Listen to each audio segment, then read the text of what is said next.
Hi guys, welcome back to our YouTube channel. So in this video tutorial, I'm going to show you on how to download EAFC mobile beta on iOS.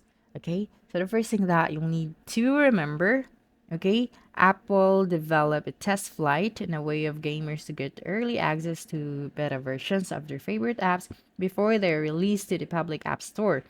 Okay, now you should keep in mind that you will have to have a an updated version of your iOS in order to get the application. Now let's begin. Okay, make sure you have the requirements before you start this exciting journey. Your device must run iOS 13 or iPad OS 13 or later. Additionally, ensure your Apple ID is active because that will grant you access to the coveted beta. Okay, now for step number one, the test flight. Open your App Store on your iPad or iPhone. Once you've located test flight in the search field, download and install the app. Now use the invitation link, okay, for Apple users to test out their new game.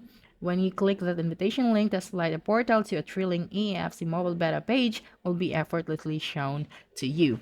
Now, you will have to install the beta. Having established your official participations in the beta program, explore test flight, vast collection of beta application. The coveted FC mobile beta is one of them. Your gaming journey enters an exceptional phase at this point when you click on the FC mobile beta. Okay, test flight will start to download and install the beta app on your smartphone or your iOS. So right after that, you can now be able to play the the EAFC mobile beta on iOS. So that's it. Don't forget to subscribe for more video tutorials in the future. Bye bye.